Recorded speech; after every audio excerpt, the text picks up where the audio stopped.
Salut tout le monde, j'espère que vous allez bien.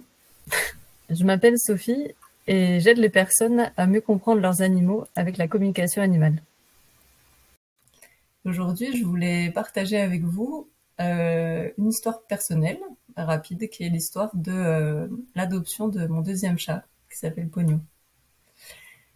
Alors, Pogno, c'est elle. Telle qu'elle est arrivée, quand on l'a adoptée, elle avait 4 mois à peu près. Je ne sais pas si ça se voit sur cette photo, mais elle était à la fois très curieuse et très en forme, mais à la fois vraiment très réservée. Euh, on sentait toujours une certaine prudence et une certaine réserve de sa part.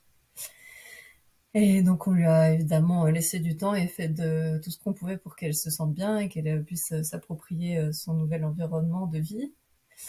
Y compris notre premier chat du coup qui s'appelle Opa, qui est elle très extravertie et très démonstrative et qui a fait son maximum, comme vous voyez sur la photo, pour accueillir Pogno et qu'elle se sente bienvenue dans la famille. Et mais après quelques semaines, ça allait de mieux en mieux avec Opa, avec l'autre chat, on va dire, comme vous voyez sur celle-ci d'après. Mais mais moi je sentais toujours cette distance en fait et cette réserve chez Pogno et je voulais, bah, je sais pas, j'y réfléchissais pour savoir peut-être comment faire ou comment mieux la comprendre, s'il y a quelque chose qui pouvait la gêner ou quoi. C'était aussi l'époque où j'étais en train de découvrir la communication animale, où je me formais à ça. Et du coup, une de mes premières communications, ça a été avec ma petite Pogno. C'était une communication très simple, vraiment basique, telle que j'étais en train de l'apprendre. Je suis simplement allée à sa rencontre, du coup, sur le plan psychique, émotionnel, euh, pour la rencontrer, pour la voir. C'était simplement ça mon but, de vraiment la voir s'il y avait des choses, des infos que je recevais qui pouvaient m'aider à faire qu'elle se sente mieux. Et, euh, et ce qui est intéressant, c'est que cette communication, elle était très simple finalement. Je me suis juste vue, du coup pour moi c'est surtout visuel les communications quand je les reçois.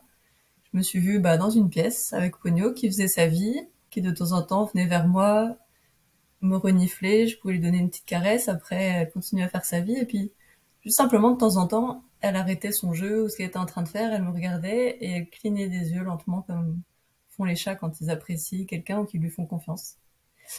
Et après, elle est partie de la communication toute seule, en mode j'ai senti que c'est bon, elle avait fini de communiquer, et elle continuait sa vie.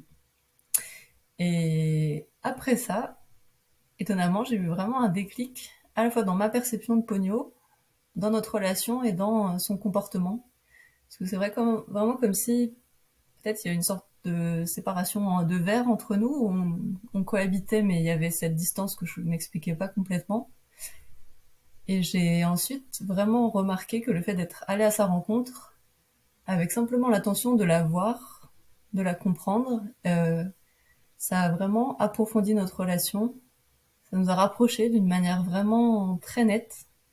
Et ça a aussi donné beaucoup plus de détente à Pogno au final dans la découverte de notre maison et sa nouvelle vie.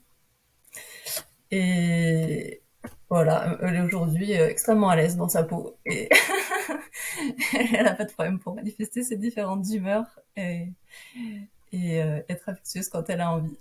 J'espère que cette vidéo vous a plu. Si c'est le cas, ou si c'est pas le cas, n'hésitez pas à le dire avec délicatesse si possible dans les commentaires. Et si ça vous fait penser aussi à des histoires à vous, à des rencontres ou à des expériences avec des animaux que vous avez côtoyés ou avec qui vous avez vécu, et ce serait un grand plaisir pour moi de les lire en commentaire. Ou même si vous avez des questions aussi sur la com animale en général ou cette histoire en particulier, n'hésitez pas à les partager, j'y répondrai avec plaisir. Et pour finir, je suis désolée pour la qualité de cette vidéo qui n'est pas optimale, mais j'y travaille. Et si jamais vous avez des bons outils à me recommander, vous pouvez me les partager. Bref, voilà. En tout cas, merci d'avoir regardé. Très belle journée et à très vite.